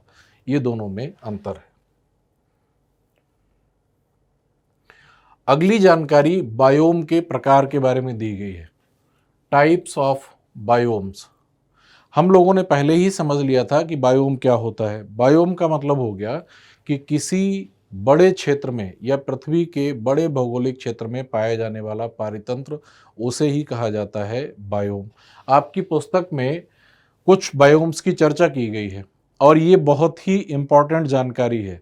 पीसीएस, आईएएस की परीक्षाओं में इन जो टेबल जो दी गई है, इन बायोम से प्रश्न हर बार कोई ना कोई प्रश्न जरूर पूछा जाता है और ये बहुत ही इंपॉर्टेंट जानकारी है। कई बार जब बुक्स लिखी जाती हैं, जब नोट्स वगैरह कोचिंग इंस्टीट्यूट्स वाले बनाते हैं, तो इस वाली टेबल से बायोम्स के बारे में जानकारी के लिए इसी टेबल का रेफरेंस लेते हैं।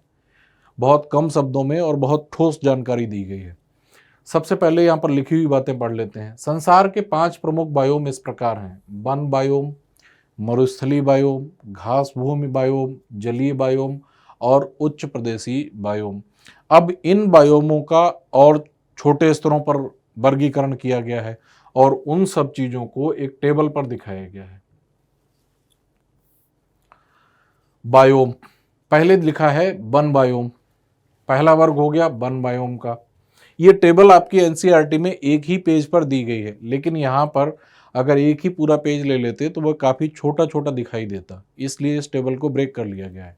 पहले वन बायोम, दूसरे भाग में मरुस्थलीय बायोम, तीसरे भाग में घास भूमि बायोम, फिर जलीय बायोम और फिर पर्वतीय बायोम के बारे में जानकारी दी गई है। तो अब आप देखेंगे कि जो वन बायोम है उसको कुछ छोटे वर्गों में वर्गीकृत किया गया है। उष्णकटिबंधीय, फिर भूमध्यरेखीय, फिर पर्णपाती वन, फिर शीतोष्णकटिबंधीय वनों का बायोम, फिर बोरियल वनों का बायोम। इसके बाद इनके क्षेत्र लिखे गए हैं, उनकी जलवायु संबंधी विशेषताएं लिखी गई हैं, उनमें या उन बायोम के क्षेत्रों में किस प्रकार की मृदा पाई जाती है उसकी जानकारी दी गई है, और उनमें किस प्रकार के वनस्पति जात या किस प्रकार के प्राणी जात पाए जाते हैं, इस चीज़ की जानकारी दी गई है। और ये जानकारी याद करने वाली ही है, इसमें कुछ भी एक्सप्लेन करने वाला नहीं है। एक्सप्लेन करने वाला जो था वह था बायोम को समझाना। तो बायोम का मतलब होता है कि किसी बड़े भौगोलिक क्षेत्र में पाया जाने वाला पारितंत्र, उसे बायोम कहा जाता है। प्रमुख बायोम 5 हैं, फिर उनके उप वर्गीकरण यहाँ पर करके दिखाए गए हैं और उनकी विशेषताएं लिखी गई हैं। तो इस टेबल में जो जानकारी दी गई है वह जानकारी आप लोग जरूर याद कर लीजिएगा, और ये याद करने वाली ही जानकारी है। तो यहाँ पर वन बायोम, उनके उप प्रकार, क्षेत्र, जलवायु संबंधी विशेषताएं, मृदा संबंधी विशेषताएं, वनस्पति और प्राणीजात की विशेषताएं लिखी गई हैं। अगले भाग में मरुस्थलीय बायोम, फिर मरुस्थलीय बायोम के जो उप प्रकार हैं उनकी विशेषताएं, उनका जो क्षेत्र है उनकी विशेषताएं, और उसके बाद जो जलवायु संबंधी विशेषताएं हैं वे यहाँ पर लिखी गई हैं। उसके बाद उस क्षेत्र की मृदा के बारे में लिखा गया है, वहाँ पर किस प्रकार के पेड़ पौधे होते हैं, वहाँ पर किस प्रकार की वनस्पति होती है और किस प्रकार के जीव जंतु होते हैं, उसकी जानकारी यहाँ पर दी गई है। इसके बाद आता है घास भूमि बायोम। घास भूमि बायोम का उप वर्गीकरण, उनके क्षेत्र, उनकी जलवायु संबंधी विशेषताएं, मृदा संबंधी विशेषताएं और उस क्षेत्रों में पाए जाने वाले वनस्पति जात और जीव जंतुओं की जानकारी यहाँ पर दी गई है। इसके बाद जलीय बायोम, जलीय बायोम के उप वर्गीकरण, ताज़ा जल के बायोम, समुद्री जल के बायोम, उनके क्षेत्र, जलवायु संबंधी विशेषताएं और उसके बाद वहाँ की मृदा और वनस्पति और प्राणीजात के बारे में जानकारी यहाँ पर दी गई है। और अगला पर्वतीय बायोम के बारे में जानकारी दी गई है, उनके क्षेत्र, उनकी जलवायु संबंधी विशेषताएं, उन क्षेत्रों की मृदा और वनस्पति जात और प्राणी जात की जानकारी यहाँ पर दी गई है। तो ये प्रत्येक बायोम के बारे में ये जानकारी आप लोग जरूर याद करिएगा, क्योंकि ये बहुत ही इम्पॉर्टेंट जानकारी है बायोम के बारे में। अगली जानकारी है जैव भू रासायनिक चक्र के बारे में, बायो जियोकेमिकल साइकिल। जैव मंडल में, पहले इसे पढ़ लीजिएगा फिर हम लोग समझ लेंगे। जैव मंडल में जीवधारी व पर्यावरण के बीच रासायनिक तत्वों के चक्रीय प्रवाह जैव भू रासायनिक चक्र के रूप में जाने जाते हैं या कहे जाते हैं। तो जैव मंडल में जीवधारी व पर्यावरण के बीच रासायनिक तत्वों के चक्रीय प्रवाह जैव भू रासायनिक चक्र कहे जाते हैं। इसको समझ लीजिएगा। मैंने अभी आप लोगों को बताया था कि किसी भी जीव का शरीर विभिन्न पोषक तत्वों से बना हुआ होता है। किसी भी, कोई भी जीव ले लीजिएगा, चाहे मनुष्य का शरीर ले लीजिएगा या फिर किसी जानवर का, गाय, भैंस, बकरी इत्यादि का शरीर ले लीजिएगा, विभिन्न पोषक तत्वों से बना हुआ होता है। उसके शरीर में ऑक्सीजन भी होती है, उसके शरीर में कार्बन भी होता है, उसके शरीर में अन्य खनिज भी होते हैं, फास्फोरस भी होता है, उसके शरीर में नाइट्रोजन भी होता है। तो पर्यावरण से उसके शरीर में नाइट्रोजन कैसे प्रवेश करता है, और उसके शरीर के या उसके जीव के मृत हो जाने पर उसके शरीर से नाइट्रोजन या विभिन्न पोषक तत्व पर्यावरण में किस प्रकार से शामिल होते हैं। तो ये जो चक्रीय प्रवाह होता है, इसी चक्रीय प्रवाह को बायो जियोकेमिकल कहा जाता है या बायो जियोकेमिकल साइकिल या जैव भू रासायनिक चक्र कहा जाता है। विभिन्न पोषक तत्वों या विभिन्न प्रकार के जो अवयव हैं जिनसे किसी जीव के या किसी वनस्पति के शरीर का निर्माण होता है, उन तत्वों का या उन अवयवों का पर्यावरण से उस जीव में जाना और उस जीव की मृत्यु के बाद उसके शरीर से उन तत्वों का पर्यावरण में जाना, ये एक चक्रीय प्रवाह के क्रम में होता है और इसी को कहा जाता है बायो जियोकेमिकल साइकिल या जैव भू रासायनिक चक्र। बायो का अर्थ है जीव तथा जियो का अर्थ है पृथ्वी पर उपस्थित चट्टानें, मिट्टी, वायु व जल इत्यादि से है। तो जो विभिन्न पोषक तत्व, विभिन्न अवयव होते हैं, वे कहाँ कहाँ से प्राप्त होते हैं? विभिन्न चट्टानों से खनिजें प्राप्त होती हैं, मिट्टी से पोषक तत्व प्राप्त होते हैं वनस्पतियों को, और वनस्पतियों से अन्य जीव जंतुओं को। जैसे नाइट्रोजन फिक्सेशन जो होता है वह दलहनी फसलों में रहने वाले जीवाणुओं के द्वारा होता है। तो वो जीवाणु क्या करते हैं कि वायुमंडल की ऑक्सीजन को फिक्सेशन उसका करके उसे नाइट्रेट में बदल देते हैं। नाइट्रेट पौधों में चला जाता है, पौधों से शाकाहारी जीवों में चला जाता है, शाकाहारी जीवों से मांसाहारी जीवों में चला जाता है। तो इस प्रकार से पोषक तत्वों का चक्रण होता रहता है।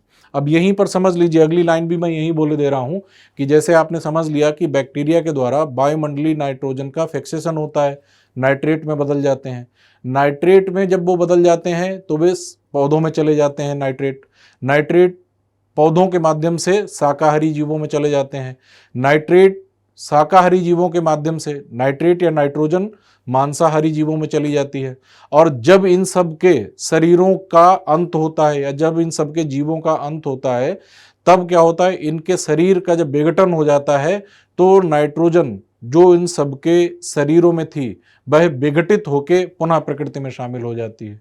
तो इस प्रकार से जो पोषक तत्व साइक्लिक रूप से पर्यावरण से जीव में या सजीवों में और सजीवों से पर्यावरण में जो ट्रांसफर होते रहते हैं, उसी को कहा जाता है जैव भू रासायनिक चक्र। जैव भू रासायनिक जो चक्र होते हैं वे दो प्रकार के होते हैं, एक तो गैसीय और दूसरे होते हैं अवसादी। यहां पर तलछटी शब्द लिखा गया है, इसके लिए आप अवसादी शब्द लिख लीजिएगा।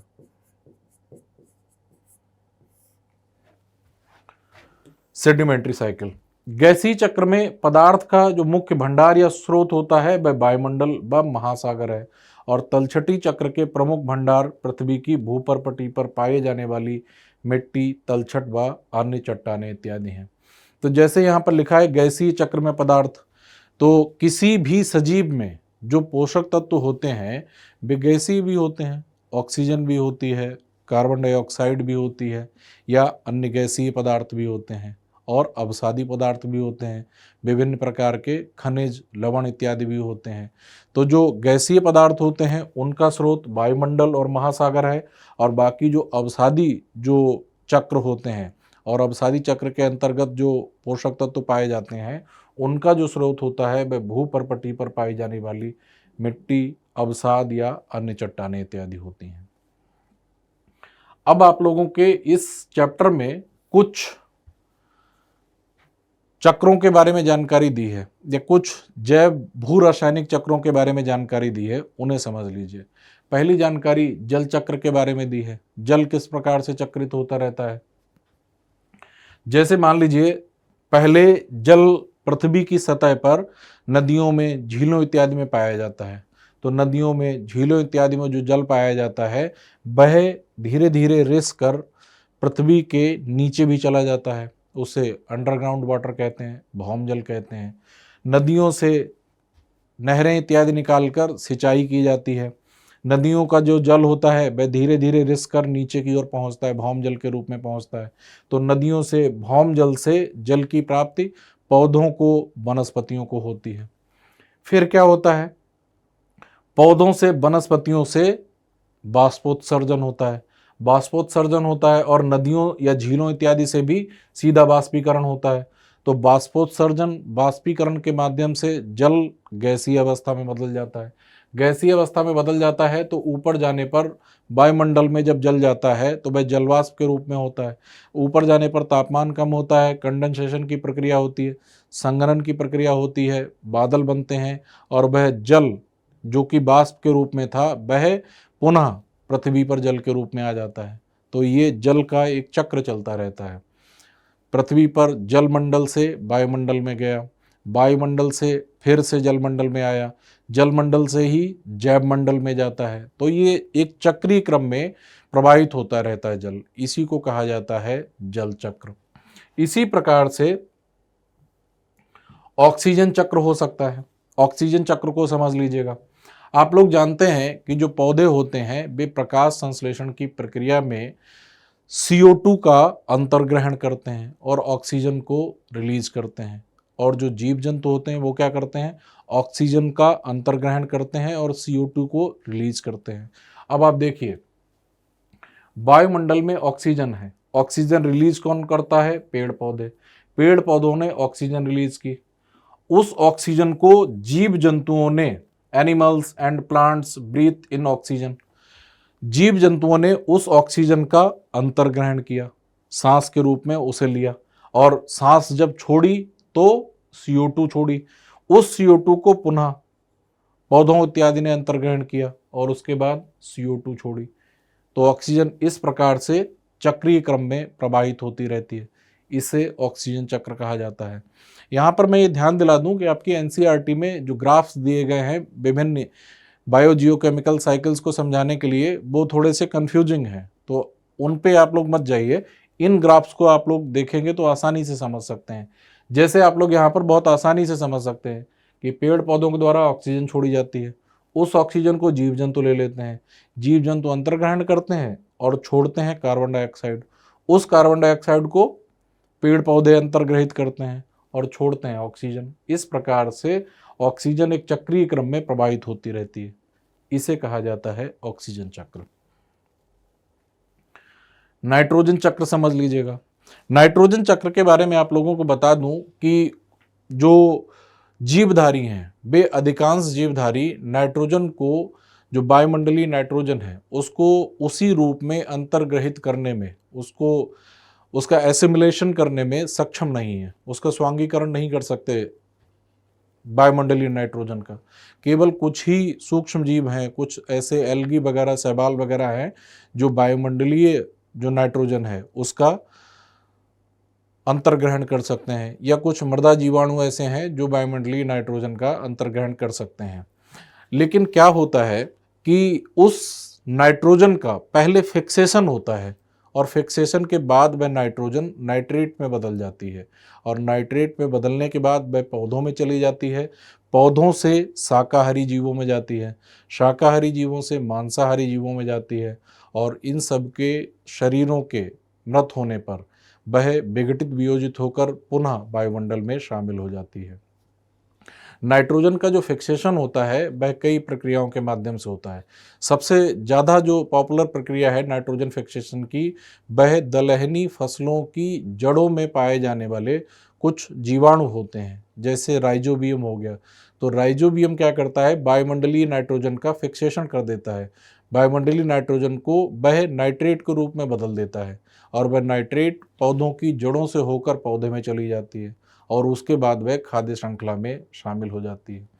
कई बार बिजली चमकने से भी वायुमंडलीय नाइट्रोजन का फिक्सेशन होता है, या कॉस्मिक रेडिएशन जो होता है, जो वायुमंडलीय जो विकिरण होता है उससे भी नाइट्रोजन फिक्सेशन होता है। कुछ नाइट्रोजन फिक्सेशन महासागरीय क्षेत्र में पाए जाने वाले जीवों इत्यादि के द्वारा भी होता है।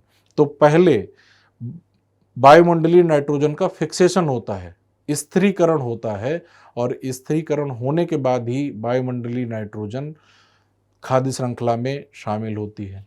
जैसे सजीवों में जो कई अवयव ऐसे होते हैं जो नाइट्रोजन से ही निर्मित होते हैं, जैसे मानव शरीर है, मानव शरीर में जैसे कई प्रकार के अमीनो एसिड होते हैं, कई प्रकार के न्यूक्लिक एसिड होते हैं, कई प्रकार के विटामिन होते हैं, कई प्रकार के पिगमेंट्स होते हैं जिनसे रंग वगैरह किसी व्यक्ति का निर्धारित होता है। तो इन सब चीज़ों में नाइट्रोजन एक प्रमुख घटक के रूप में विद्यमान होता है। और नाइट्रोजन हमें कहाँ से प्राप्त होता है? पौधों से। और पौधों को कहाँ से प्राप्त होता है? नाइट्रोजन फिक्सेशन करने वाले बैक्टीरिया से, जो कि नाइट्रोजन का फिक्सेशन करके मृदा में मिला देते हैं। तो इस प्रकार से नाइट्रोजन पौधों, पहले मिट्टी में, फिर पौधों में, फिर पौधों से शाकाहारी जीवों में, शाकाहारी जीवों से मांसाहारी जीवों में, इस तरह से चक्रीय क्रम में प्रवाहित होती रहती है। अब यहाँ पर इसको देखिए, नाइट्रोजन चक्र को, ये एटमॉस्फेरिक नाइट्रोजन लिखा हुआ है, N2 नाइट्रोजन, वायुमंडलीय नाइट्रोजन। लेग्मिनस नोड्यूल्स, इसका मतलब हो गया फलीदार जो पौधे होते हैं या फलीदार दलहनी जो फसलें होती हैं, उनकी जड़ों में रहने वाले जीवाणुओं के द्वारा इसका फिक्सेशन होता है, जीवों में चली जाती है, सजीवों में, मृदा से पौधों में, पौधों से शाकाहारी जीवों में, शाकाहारी जीवों से मांसाहारी जीवों में। इस प्रकार से ये खाद्य श्रृंखला में शामिल हो जाती है, तब ये ऑर्गेनिक नाइट्रोजन में बदल जाती है, जैविक नाइट्रोजन में बदल जाती है, अमीनो एसिड्स में, प्रोटीन्स इत्यादि में बदल जाती है। उसके बाद इसका अमोनिफिकेशन होता है, क्योंकि जीव इसको अमोनिया में बदल देते हैं, क्योंकि जब जीव इसका उत्सर्जन करते हैं तो वह अमोनिया में बदल जाती है।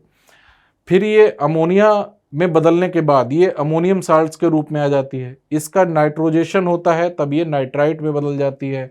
नाइट्राइट से कुछ जीवाणु ऐसे होते हैं जो ये नाइट्रेट्स में बदल जाती है।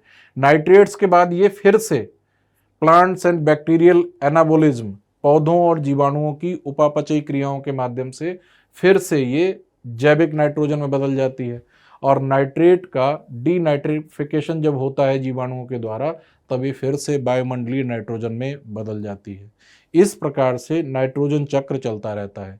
वायुमंडल से पहले मृदा में आती है, मृदा से पौधों में, और पौधों में खाद्य श्रृंखला में शामिल हो जाती है। उसके बाद ये नाइट्राइट, नाइट्रेट इत्यादि में बदल जाती है, और अंततः फिर से वह वायुमंडलीय नाइट्रोजन में बदल जाती है।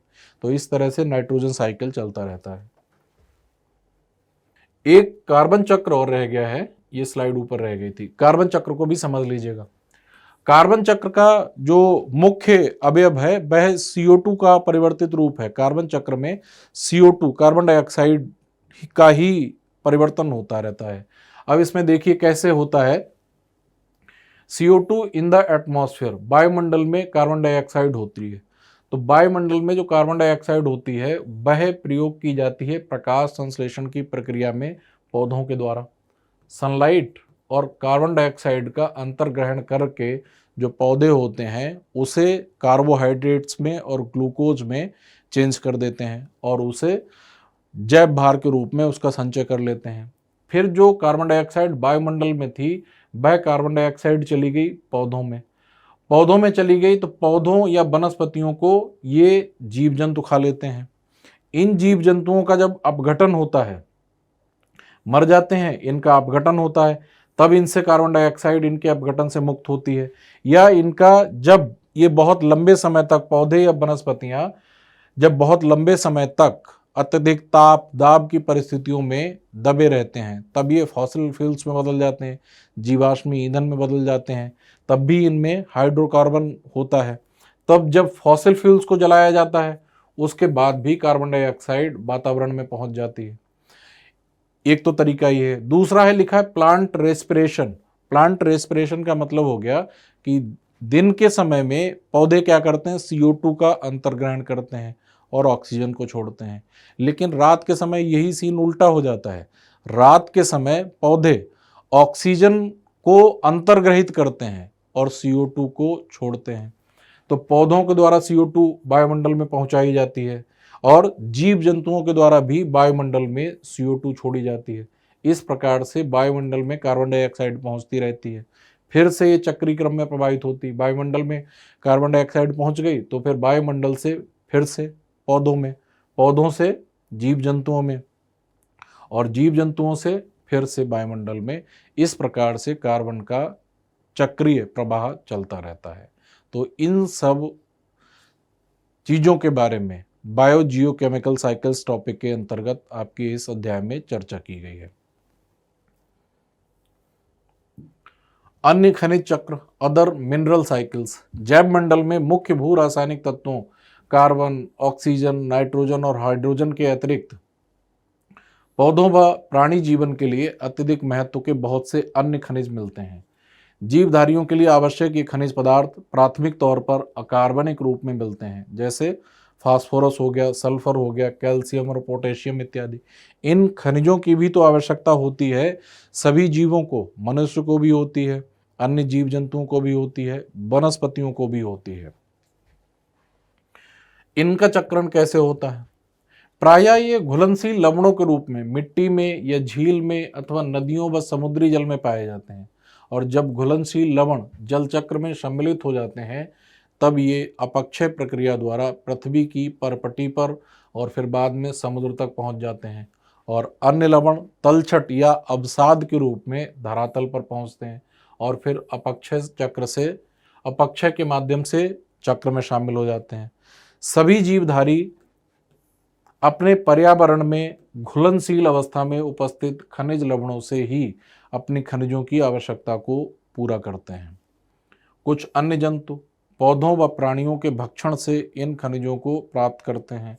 जीवधारियों की मृत्यु के बाद ये खनिज अपघटित व प्रवाहित होकर मिट्टी व जल में पुनः मिल जाते हैं। और यही बात मैं आप लोगों को इतनी देर से समझा रहा था कि जिन पोषक तत्वों से किसी जीव जंतु का, किसी पौधे का शरीर निर्मित होता है, वे पोषक तत्व अपघटन के पश्चात पुनः प्रकृति में उसी रूप में शामिल हो जाते हैं या प्रकृति में वे उसी रूप में मुक्त हो जाते हैं।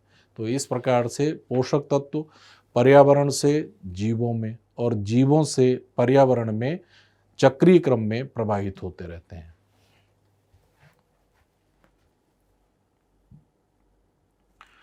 अगला एक टॉपिक है पारिस्थितिक संतुलन, इकोलॉजिकल बैलेंस।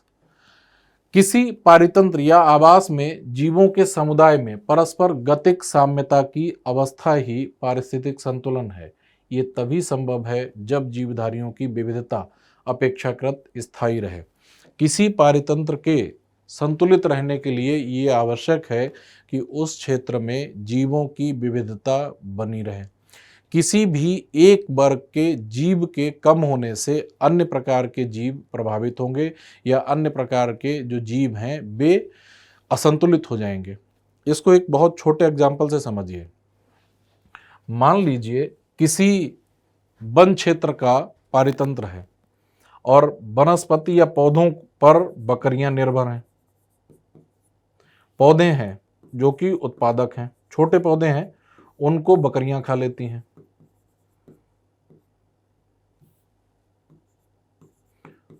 उनको बकरी खा लेती है, बकरी को शेर खा लेता है।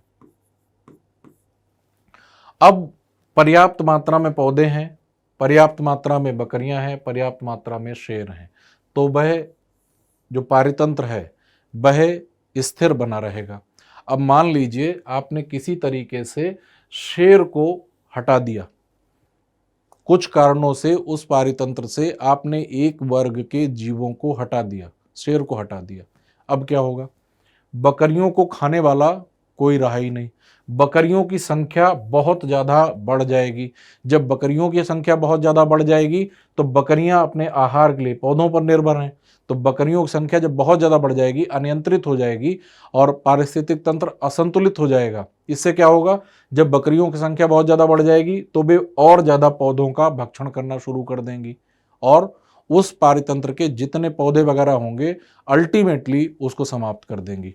तो कहने का मतलब ये है कि किसी भी पारितंत्र में एक वर्ग के जीवों के प्रभावित होने से जो अन्य वर्ग होते हैं, उत्पादकों के, उपभोक्ताओं के, वे सब प्रभावित होते हैं। और किसी भी पारिस्थितिक तंत्र के स्थायी रूप से बने रहने के लिए उस पारिस्थितिक तंत्र में जीवों की विविधता का बना रहना अत्यधिक आवश्यक है, क्योंकि एक वर्ग अगर कम या ज़्यादा हुआ उससे पारिस्थितिक तंत्र असंतुलित हो जाएगा। और अगर विविधता जो अधिक समय तक और स्थायी रूप से बनी रहे तो पारितंत्र भी अधिक समय तक स्थायी बना रहेगा।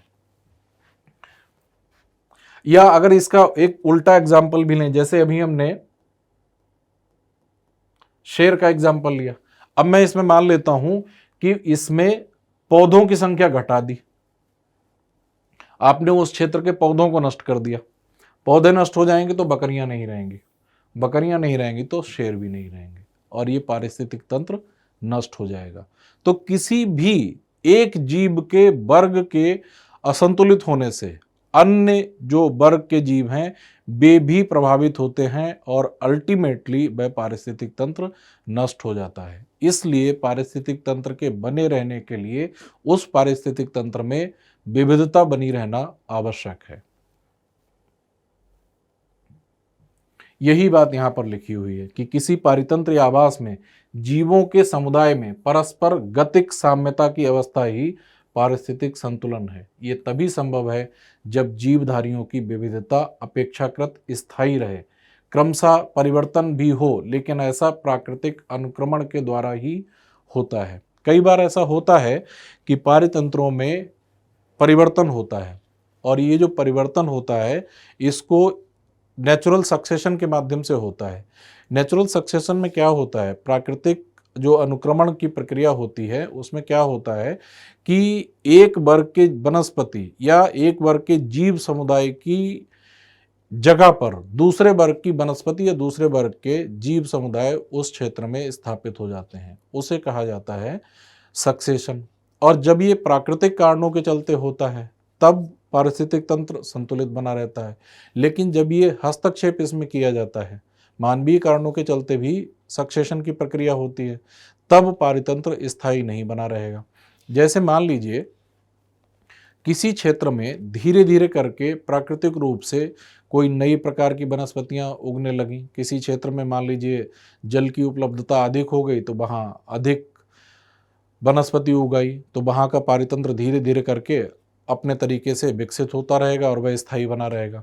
लेकिन अगर कोई मानवीय गतिविधि की वजह से अगर वहाँ पर सक्सेशन की प्रक्रिया होती है या पारिस्थितिक तंत्र में हस्तक्षेप होता है तो वह पारिस्थितिक तंत्र स्थायी नहीं बना रहेगा। जैसे मनुष्य के द्वारा स्थानांतरित कृषि की जाती है, और जब स्थानांतरित कृषि की जाती है तो पुरानी जो वनस्पति होती है उसे काट दिया जाता है, उसकी जगह पर फसल उगाई जाती है। तो ये क्या हुआ, ये मानवीय हस्तक्षेप की वजह से ये सक्सेशन तो हुआ, पुरानी जो वनस्पति थी उसे काट दिया गया, उसकी जगह पर नई फसल की वनस्पति वहाँ पर रोपित की गई। तो इससे क्या हुआ, जो वन का पारिस्थितिक तंत्र था उस क्षेत्र का वह नष्ट हो जाएगा। तो जो पारिस्थितिक तंत्र प्राकृतिक तरीके से होता है, धीरे धीरे करके होता है, क्रमिक रूप से होता है, उसमें पारिस्थितिक संतुलन की स्थिति बनी रहती है। लेकिन जब मानवीय हस्तक्षेप की वजह से और अकस्मात बहुत तीव्र गति से सक्सेशन होता है तब पारिस्थितिक तंत्र असंतुलित हो जाता है। इसे पारितंत्र में हर प्रजाति की संख्या के एक स्थायी संतुलन के रूप में भी वर्णित किया जा सकता है। यही बात मैंने अभी आप लोगों को शेर, बकरी और पौधों की संख्या के माध्यम से समझाया था। पारिस्थितिक तंत्र के संतुलन को पारिस्थितिक तंत्र में हर प्रजाति की संख्या के एक स्थायी संतुलन के रूप में भी वर्णित किया जा सकता है कि अगर कोई मान लीजिए किसी क्षेत्र में वन का पारिस्थितिक तंत्र है तो वहाँ पर पौधों की संख्या या जो उत्पादकों की संख्या है वह भी निश्चित होनी चाहिए। उस पर जो बकरियां निर्भर हैं उनकी संख्या भी स्थायी बनी रहनी चाहिए। उनकी संख्या घट जाएगी तो पौधे बहुत अधिक हो जाएंगे, अगर उनकी संख्या बढ़ जाएगी तो पौधे घट के बहुत कम हो जाएंगे। इसी प्रकार से उनकी संख्या घटने बढ़ने से उन पर निर्भर जो अन्य उपभोक्ता हैं उनकी संख्या पर भी प्रभाव पड़ेगा। तो यहाँ पर इतनी पूरी चर्चा का सार ये है कि किसी भी क्षेत्र के पारिस्थितिक तंत्र के संतुलित बने रहने के लिए उस पारिस्थितिक तंत्र में जीवों की विविधता आवश्यक है और प्रत्येक वर्ग के जीवों की संख्या का स्थायी और संतुलित बने रहना आवश्यक है। पारिस्थितिक असंतुलन के क्या क्या कारण हो सकते हैं? पारिस्थितिकी असंतुलन के कई कारण हो सकते हैं। नई प्रजातियों का आगमन, मान लीजिए किसी क्षेत्र में स्थानिक प्रजातियां पहले से पाई जाती थीं, लेकिन अगर उस क्षेत्र में कोई नई प्रजाति आ गई, जैसे भारत में कुछ ऐसी विदेशी प्रजातियां हैं जिन्होंने पर्यावरण को काफ़ी नुकसान पहुंचाया है। जैसे लैंटाना कैमारा एक प्रकार की विदेशज वनस्पति है, तो वह बहुत ही कम समय में बहुत तीव्र गति से फैलती है। तो वह जहाँ पर रोपित कर दी जाती है उसका 2-4 हिस्सों में उसे रोपित कर दीजिए, वह बहुत कम समय में और बहुत तेज़ी से फैल जाएगी। उससे क्या होगा कि वह स्थानीय वनस्पति को उगने का मौका ही नहीं देगी, वह बहुत कम समय में और बहुत बड़े क्षेत्र पर फैल जाएगी। इससे क्या होगा, जो पहले का पारिस्थितिक तंत्र था जो कि स्थानिक प्रजातियों से बना हुआ था वह पारितंत्र नष्ट हो जाएगा। तो विदेशी प्रजातियों या नई प्रजातियों का आगमन, प्राकृतिक विपदाएं, बाढ़, सूखा, ज्वालामुखी उद्गार, भूकंप इत्यादि के चलते भी पारिस्थितिक असंतुलन होते हैं। और मानव जनित कारक भी हैं। मानव ने अवैध शिकार करना शुरू कर दिया या मानव ने अवैध शिकार के साथ साथ प्रदूषण, कीटनाशक इत्यादि या रासायनिक उर्वरक इत्यादि अत्यधिक मात्रा में प्रयोग करना शुरू कर दिए, तो प्रदूषण के चलते, रासायनिक उर्वरकों के चलते, कीटनाशकों के प्रयोग के चलते भी पारिस्थितिक तंत्र असंतुलित हो सकता है। मनुष्य के हस्तक्षेप से पादप समुदाय का संतुलन प्रभावित होता है, जो अंततोगत्वा पूरे पारितंत्र के संतुलन को प्रभावित करता है। जनसंख्या बढ़ती जा रही है। बढ़ती जनसंख्या की खाद्य आवश्यकताओं की पूर्ति के लिए जंगलों को काटा जा रहा है। जंगलों को जो काटा जा रहा है, जब वनस्पतियों को आपने नष्ट कर दिया तो उस क्षेत्र के जो जीव जंतु इत्यादि होंगे वे स्वतः नष्ट हो जाएंगे। तो बढ़ती जनसंख्या ने प्राकृतिक संसाधनों पर दबाव डाला है, उससे भी पारितंत्र नष्ट हो रहे हैं। इस असंतुलन से कई अन्य द्वितीय अनुक्रमण आते हैं। प्राकृतिक संसाधनों पर जनसंख्या दबाव से भी पारिस्थितिकी बहुत दुष्प्रभावित हुई है। बहुत प्रभावित नहीं, बहुत दुष्प्रभावित। प्रभावित तो कई बार सकारात्मक अभिव्यक्ति देता है, बहुत दुष्प्रभावित हुई है। और इस असंतुलन से कई अन्य द्वितीय अनुक्रमण आते हैं, इसको भी समझ लीजिएगा। मैंने अभी चर्चा की थी सक्सेशन की या अनुक्रमण की। अनुक्रमण का मतलब होता है कि किसी क्षेत्र में पहले एक विशेष प्रकार की वनस्पतियां और एक विशेष प्रकार के जीव जंतु का समुदाय पाया जाता था। उस वनस्पति समुदाय, उस क्षेत्र के जीव जंतुओं के समुदाय की जगह कोई नई वनस्पति समुदाय या नया जीव जंतु समुदाय उस क्षेत्र में आकर रहने लगे। इसे कहा जाता है अनुक्रमण। अनुक्रमण दो प्रकार का होता है, एक प्राथमिक अनुक्रमण, एक द्वितीयक अनुक्रमण। प्राथमिक अनुक्रमण का मतलब ऐसा अनुक्रमण जो किसी ऐसे स्थान पर शुरू हो जहां पर पहले कोई भी वनस्पति नहीं थी, कोई जीव जंतु नहीं था, बिल्कुल नग्न धरातल था। जैसे मान लीजिए कि किसी क्षेत्र में किसी नदी के निक्षेपण के माध्यम से डेल्टा का निर्माण हुआ है और उस डेल्टा के क्षेत्र में अगर वनस्पतियां विकसित हो जाएं और वनस्पतियों के विकसित होने के साथ साथ वहाँ कुछ जीव जंतु, जीव समुदाय इत्यादि विकसित हो जाए, तब इसे कहा जाएगा प्राथमिक सक्सेशन। इसका मतलब है कि वहाँ पर पहले से कोई जीव जंतु, कोई वनस्पति नहीं थी, उसे कहा जाएगा प्राथमिक या प्राइमरी सक्सेशन। द्वितीय अनुक्रमण का मतलब ये होता है कि पहले से किसी क्षेत्र में वनस्पति समुदाय या जीव जंतु था, उसको नष्ट कर दिया गया और उसको नष्ट करने के बाद उस क्षेत्र में दूसरे प्रकार की वनस्पति या दूसरे प्रकार के जीव जंतुओं को स्थापित किया जाना, इसे कहा जाता है द्वितीयक अनुक्रमण या सेकेंडरी सक्सेशन। और जो द्वितीयक सक्सेशन होता है, सेकेंडरी सक्सेशन, वह तीव्र गति से होता है और जो प्राइमरी सक्सेशन होता है वह धीरे धीरे करके होता है। तो मानवीय हस्तक्षेप के परिणाम स्वरूप सेकेंडरी सक्सेशन बहुत तीव्र गति से हुआ है और इस सेकेंडरी सक्सेशन के परिणाम स्वरूप, जो कि मानवीय हस्तक्षेप के परिणाम स्वरूप हुआ है, उसने पारिस्थितिकी असंतुलन को जन्म दिया है। जैसे स्थानांतरित कृषि करने से, जैसे वनों को काट के और उस स्थान पर कृषि करने से, वनों को काटकर उस क्षेत्र में इंडस्ट्रियल एरिया स्थापित करने से। तो इस प्रकार की गतिविधियों से सेकेंडरी सक्सेशन हुआ है और उस क्षेत्र में जो प्राथमिक जो पारिस्थितिकी थी वह नष्ट हुई है। तो मनुष्य के हस्तक्षेप से वर्तमान समय में पारिस्थितिकी की जो समस्याएं हैं वे ज़्यादा बढ़ती जा रही हैं। और इसके साथ ही ये चैप्टर समाप्त होता है। इसमें पर्यावरण एवं पारिस्थितिकी से संबंधित चीज़ों पर हम लोगों ने चर्चा की। अब हम लोग इस चैप्टर के बाद अगले चैप्टर में मिलेंगे। धन्यवाद, नमस्कार।